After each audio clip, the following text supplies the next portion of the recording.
চিঠিটা আমরা সামাজিক মাধ্যমে দেখলাম, বলছে বেসলেস। আপনার চাকরিটা বেসলেস, আপনি চাকরিটা ছেড়ে দিন, আপনি একটা বেসলেস করুন। শিক্ষকদের বলছেন বেসলেস, শিক্ষকদের বলছেন বেসলেস। আপনি তো শিক্ষকতা করেননি, আপনি একজন টিসিএস অফিসার ছিলেন, আপনি শিক্ষকতার মর্ম কোথায় বুঝবেন? শিক্ষা দপ্তরের একটা গাইডলাইন আছে, মাননীয় ইউকে চাকমা হয়তো বা সেটা ভুলে গেছে, নিজের পিঠ বাঁচানোর জন্য যা খুশি লেগে একটা কাগজে ছেপে দিয়ে দিচ্ছেন। সেই অধিকর্তা উনি যদি না পারেন ছেড়ে দিন, বাড়িতে বসে যান। আপনার মতন অনেক লোক আছে শিক্ষা দপ্তর চালানোর মতন। এই সেই কপি, যে কপিকে আমাকে টার্মিনেট করা হয়েছে। আমি এই মঞ্চে দাঁড়িয়ে ইউকে চাকমাকে চ্যালেঞ্জ ছুটছি যে আপনার এই টার্মিনেশন কপি আমি ছিঁড়ে ফেলে দেব। আপনি সঠিকভাবে এই টার্মিনেশন দিতে পারেননি, আপনি আপনার দপ্তরের রুলস মানছেন না, আপনি বলছেন আইন মেনে চলছেন। এভাবে একজন কর্মচারীকে, রেগুলার কর্মচারীকে টার্মিনেশন দেওয়া যায় না। তাই বলছি 2017 সালে যে টার্মিনেশনটা দিয়েছিলেন উনি, সেটাই ছিল অসাংবিধানিক। অনৈতিকভাবে সেই টার্মিনেশন দেওয়া হয়েছিল, বাধ্য করা হয়েছিল। আমরা যদি অ্যাডকে না যেতাম সে সময় আমার খাবার জোগানের ব্যবস্থা ছিল না, তাই বাধ্যতামূলকভাবে যেন এই টার্মিনেশনটা আমরা অ্যাকসেপ্ট করি, সেই প্ররোচনা করেছিলেন, সেই দূরভিসন্ধি সেদিন রচনা করেছিলেন এই ইউকে চাকমা মহোদয়। এবং তারই ফলশ্রুতিতে আমরা সেটা অ্যাকসেপ্ট করে অ্যাডকের কাজে জয়েন করি। কিন্তু পরবর্তীতে যখন আমরা সেই বিষয়গুলোকে একটু ঘাটানো শুরু করি, যে উনি তো বলছেন আমরা নাকি হাইকোর্ট তথা সুপ্রিম কোর্টের জাজমেন্টে আমাদের চাকরিটা হারিয়েছি, তাহলে হাইকোর্ট এবং সুপ্রিম কোর্টের জাজমেন্টে কি আছে সেটাও আমাদের দেখা দরকার। সেগুলো আমরা ঘাটাতে শুরু করি, ঘাটতে ঘাটতে একটা সময় দেখতে পাই আরে না, এটা মিথ্যা, সম্পূর্ণ মিথ্যা। ইউকে চাকমা মহোদয় সম্পূর্ণ মিথ্যাভাবেই আমাদেরকে, রাজনৈতিকভাবে আমাদেরকে টার্মিনেট করেছেন। তার প্রমাণ হল আমাদের যে হাইকোর্টের জাজমেন্ট কপিটা, তার প্রমাণ হল আমাদের সেই হাইকোর্টের জাজমেন্টের কপিটা 219 পৃষ্ঠার সেই কপি, তাও রাজ্যবাসীর কাছে আমরা তুলে ধরতে চাই। এই সেই হাইকোর্টের জাজমেন্ট, যে হাইকোর্টের জাজমেন্টের মধ্যে যদি কোথাও এই শিক্ষা অধিকারটা আমার নাম খুঁজে বের করে দেয়, এই গণ অবস্থান থেকে এই মুহূর্তে এই বিষয়টা চলে যাবে। আর নাহলে আপনি ডাইরেক্টরি থেকে বেরিয়ে যান, নাহলে কিন্তু পুলিশ দিয়ে আপনাকে রক্ষা করতে পারবে না, পুলিশ আপনাকে রক্ষা করতে পারবে না। ইউকে চাকমা এই সেই হাইকোর্টের জাজমেন্ট, এই জাজমেন্টে কোথায় আছে আমার নাম বের করে দেখান, কোথায় আছে আমার নাম বের করে দেখান ইউকে চাকমা।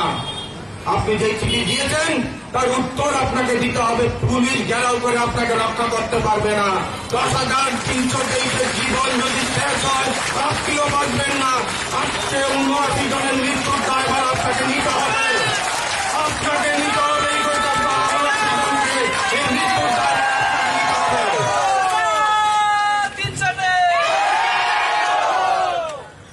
তারপর বলছেন সুপ্রিম কোর্টের জাজমেন্ট, এই সেই সুপ্রিম কোর্টের জাজমেন্টে, সুপ্রিম কোর্টে যখন কেস চলছিল তখন ত্রিপুরা সরকারের একটা ডেইলি নিউজ পেপারে একটা খবর, একটা নোটিশ ছেপেছিলেন সুপ্রিম কোর্ট থেকে দেওয়া এই নোটিশ।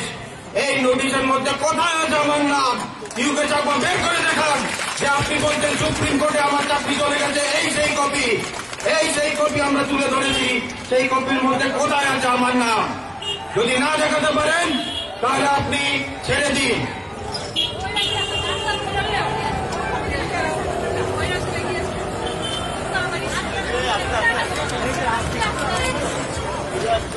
আমরা প্রমাণ দিয়ে কথা বলি, যে কারণে গতকালকে মিডিয়ার বন্ধুরা যখন এসেছিলেন, আমরা এই মঞ্চ থেকে মাননীয় শিক্ষা অধিকর্তাকে চ্যালেঞ্জ ছুড়ে দিয়েছিলাম, আসুন বসুন, আপনি বসুন, আমরা বসবো, সামনে থাকবে মিডিয়া, আপনি প্রমাণ করুন আমার চাকরিটা চলে গেছে। কোথায় আছে হাইকোর্টের রায়ে আমার নাম কোথায় আছে? সুপ্রিম কোর্টে আমার নাম আমি প্রমাণ করে দেব কার নাম আছে সুপ্রিম কোর্ট এবং হাইকোর্টের ভার্ডিক্টে, সেই মূলে আপনি টার্মিনেশন করুন। তাই 2017 সালে যে টার্মিনেশনের কপিটা আপনি দিয়েছিলেন সেটাও ছিল ইনলিগ্যাল। ত্রিপুরা সরকারের টার্মিনেশনের কতগুলো রুলস এবং গাইডলাইন আছে, সেই গাইডলাইনগুলো আপনি অন্ততপক্ষে মানেননি, সেটা আমরা বলতে পারি। কাউকে যদি টার্মিনেট করতে হয় 90 দিন আগে তাকে জানাতে হবে, যদি না জানান সেই ক্ষেত্রে তাকে 3 মাসের বেতন দিতে হবে। আমরা কি বলছি? কোথাও আমরা জেনেছিলাম? আমরা কি 3 মাসের বেতন পেয়েছি? পাইনি। আমরা কি বলছি? 2020 সালের 29শে মার্চ আপনি বলছেন আমাকে টার্মিনেট করে দিয়েছেন, অন্তত পক্ষে একটা কাগজ আপনি আমাকে দিতে পারেননি। এ কি অপদার্থতা! একই অপদার্থতা, অন্তত পক্ষে একটা কাগজ তো দিবেন। আরো ঘটনা আছে, অ্যাডকের কিছু গাইডলাইন ত্রিপুরা সরকারের আছে, মাননীয় ইউকে চাকমা জানেন কিনা জানি না, না হলে অ্যাডকের গাইডলাইনটা আপনার রুমে আপনার চেয়ারের উল্টা দিকের যে কাভারটা আছে সেই কাভারে আপনার বইটা রাখা আছে, সেটা একটু পড়ে নেবেন। আমি নিজে দেখে এসেছি সেই বইটা। সেই বইয়ের মধ্যে অ্যাডকের কিছু গাইডলাইন দেওয়া আছে। 1 বছর একটা অ্যাডককে আপনি অ্যাডক হিসাবে রাখতে পারেন, তারপরে যদি আবার কন্টিনিউ করতে হয় সেই ক্ষেত্রে 1 দিনের গ্যাপ দিতে হয়।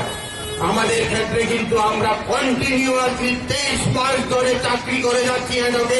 আপনি কোনোভাবে আমাকে টার্মিনেট করতে পারেন না। আমি একটা রেগুলার এমপ্লয়ের কাজ করছি এখন।